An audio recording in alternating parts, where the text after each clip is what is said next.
Welcome to the podcast that fuels the minds of ambitious business owners. Fuel provides business owners like you with easy to digest, bite-sized learnings to help grow your capability and keep you on track to achieving your version of success.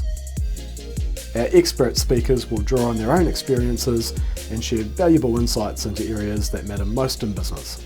Hi, thanks for joining us. I'm your host, Paul Hobbs, and on today's podcast, I'm joined by Jason Keane, Director of Plus More Wellington, and Rachel Woods, Leader of Bay of Plenty Plus More. Now, we're here to fuel your minds on profit margins. So first of all, guys, what actually does profit margins mean? I guess with profit margin, there's a couple of ways of looking at it. Generally with profit margin, we think about net profit, which is basically what's left over once we deduct all the expenses from the revenue. Sometimes people get that mixed up with gross profit margin, which is the amount left over from the direct costs. With net profit margin, we add all those overheads like rent and other operating expenses to ultimately give us the profit that we end up left over from our business. Effectively, it's usually looked at as a percentage of revenue, so it's able to showcase how much money is left over from every dollar that you make. So if you had a 7% profit margin, that means that you earn 7 cents in every dollar that you get from your customers. I guess for businesses starting out, they see that they boost their revenue, they think that's going to equate to profit margins. Why is that not always the case?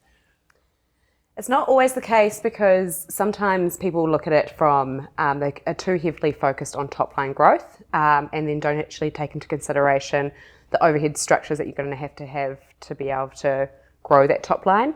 So one of our customers, they actually won a really lucrative contract. It was going to be worth about 8 million to them. They expected it was going to be a game changer, and eventually when they started looking at their P&L as part of their annuals, the year-end process, they saw that their profit margin percentage it had actually gone backwards, and the amount of additional dollar benefit wasn't much.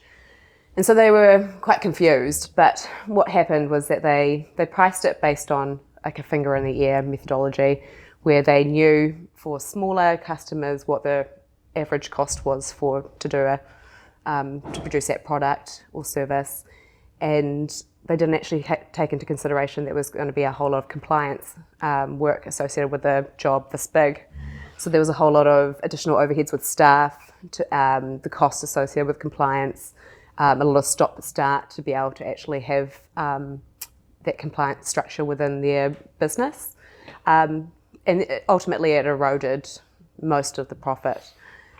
So had they not really done their homework well enough? Is that or they just weren't, can I say, smart enough at the beginning? Not that they weren't smart enough, they just took the approach that a lot of people do, is that you believe in your gut that you know what your pricing is, but you don't actually know all of your input costs. Yeah, I guess with business, it's very easy just to have a single-minded focus on revenue.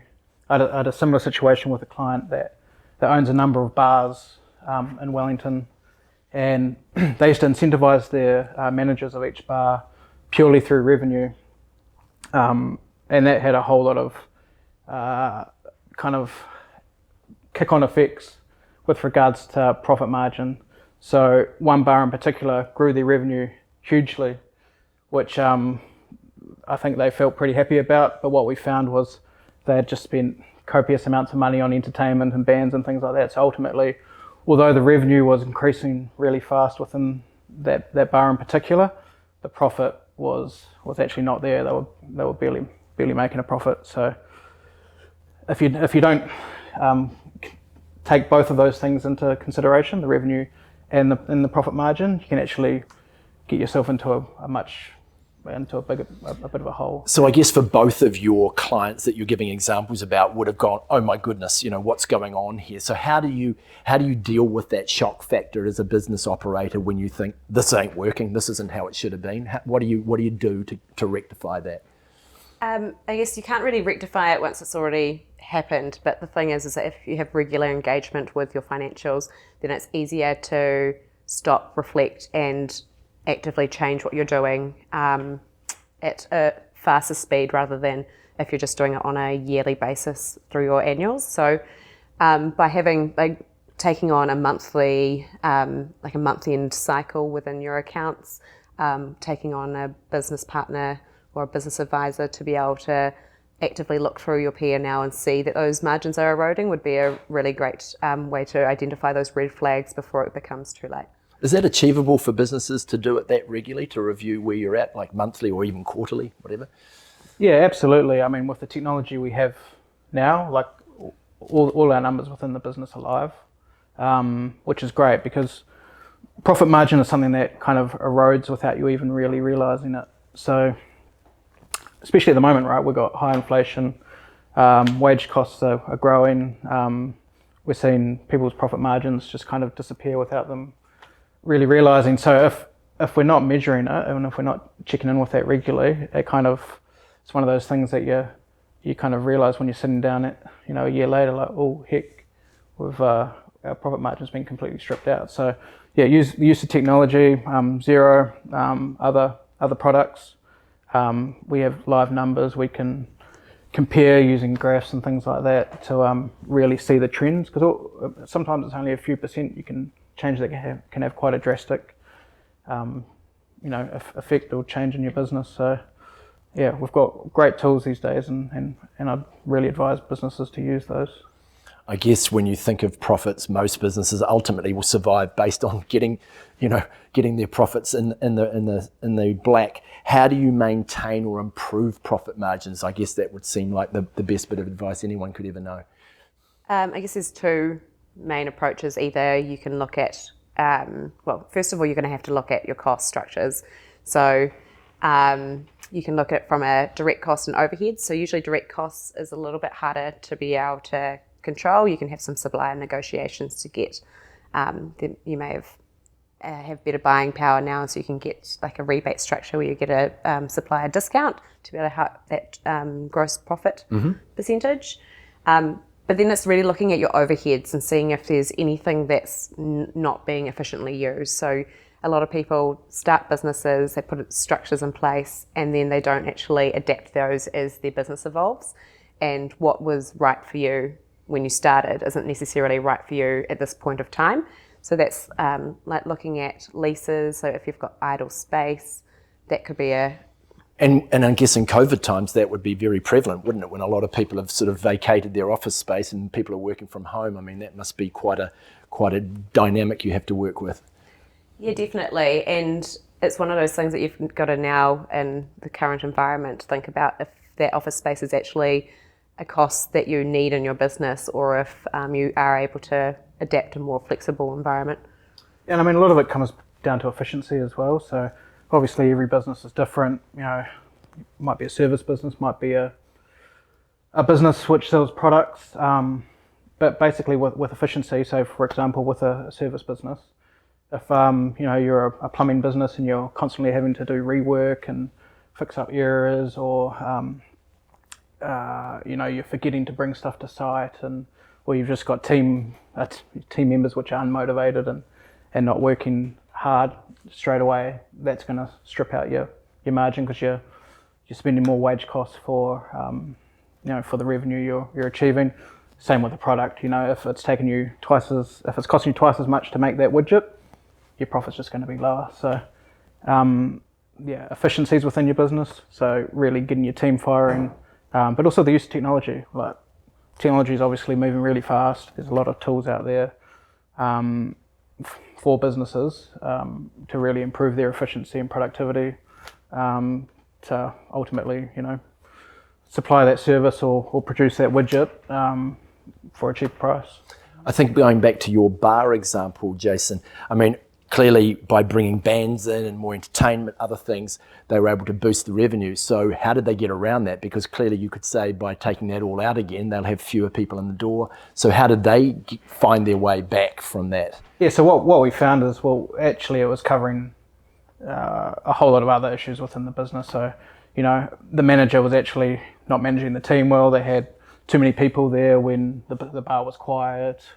Bar staff weren't necessarily, driving sales in terms of, like table service asking if they, people want more drinks and things like that. So it kind of covered up some other issues within the business. And again, it's not until you start measuring these things that you